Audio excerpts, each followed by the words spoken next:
On the way back from Lewis's funeral, my mom told me to start packing. She waited until the day before we left to tell Edie. I'm not sure if she wanted to make it easier or harder.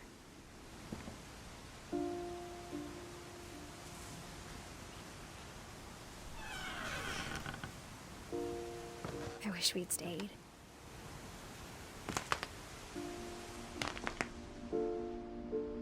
But I understand why we left.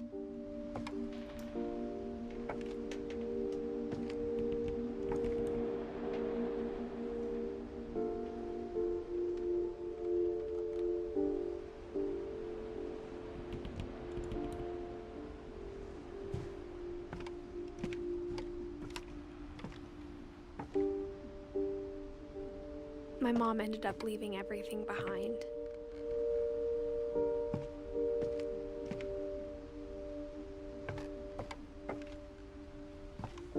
What happened that night had been coming for a long time. Maybe it should have come sooner.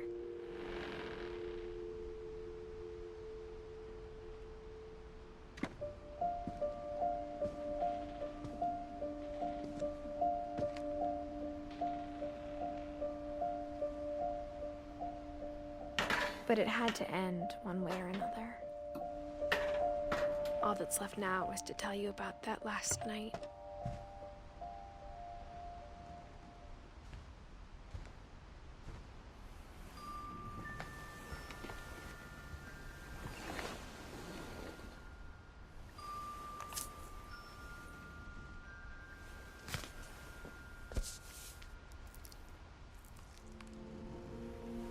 That whole last day, Edie just watched us pack and didn't say a word.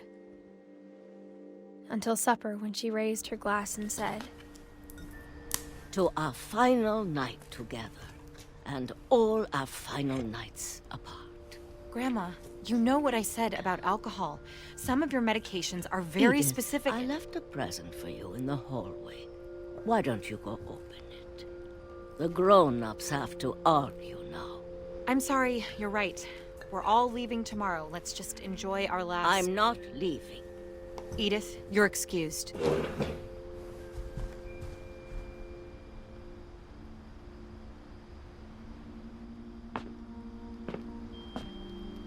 the power had been shut off that morning, but Edie always had plenty of candles. When my mom sealed the library, I don't think she knew about the other entrance. Or that Edie had a key to it.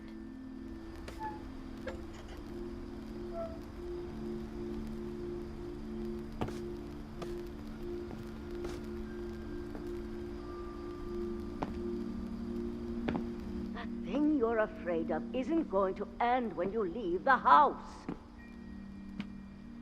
Edith has a right to know these stories. My children are dead because of your stories. I think it's best if Edith and I leave tonight.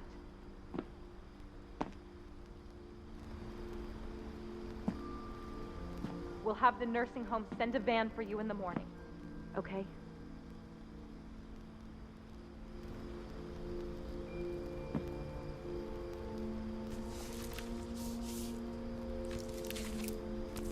Dear Edith, there's so many stories I wish I could tell you, but there's only time for one.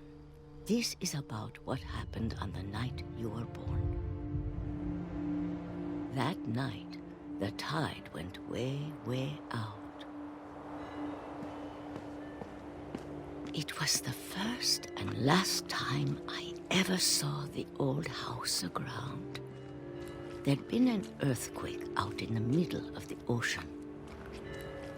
They called it the lowest tide in 1,000 years. God, it smelled awful.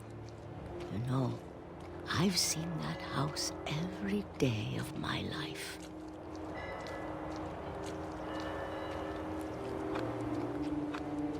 But I never thought I'd go back to it. When the fog rolled in, I lost my way.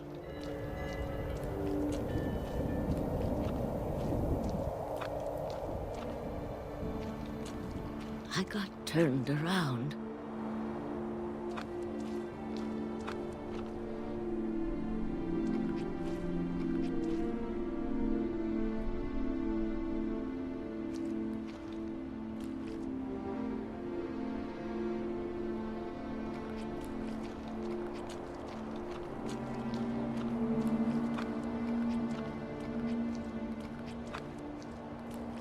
For a while, I wondered. I started seeing things.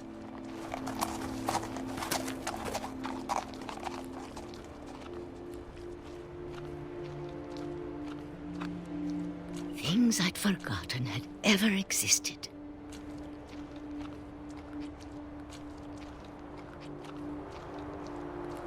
But when I saw them, they felt like old friends. That night, a lot of things came back to me. Or maybe I came back to them.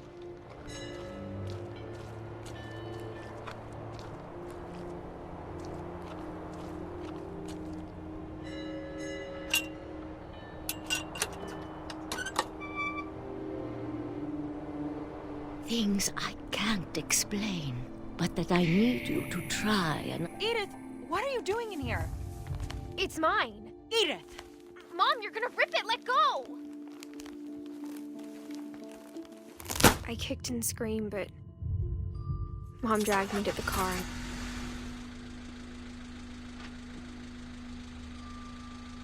I never saw Great-Grandma Edie again.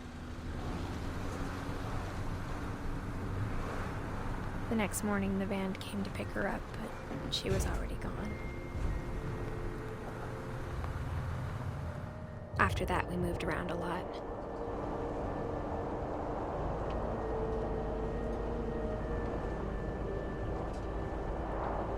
We both tried to make the best of it.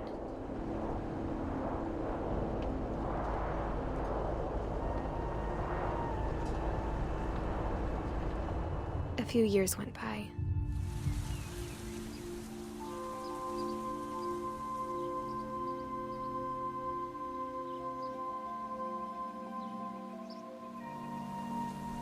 My mom didn't like to talk about it. But she started getting sick a lot. The rest happened pretty quickly.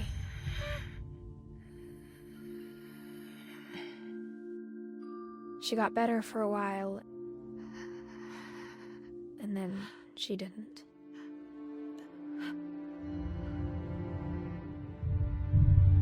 And then I was alone.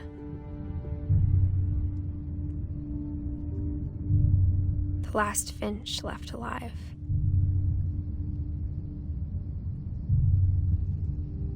Until I found out about you. I'm still not sure what to tell you about all this.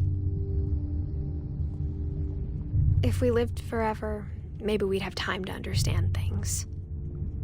But as it is, I think the best we can do is try to open our eyes. And appreciate how strange and brief all of this is. This journal was supposed to be for you. But now I hope you'll never see it. I just want to meet you and tell you all these stories myself. But I guess if you're reading this now, things didn't work out that way.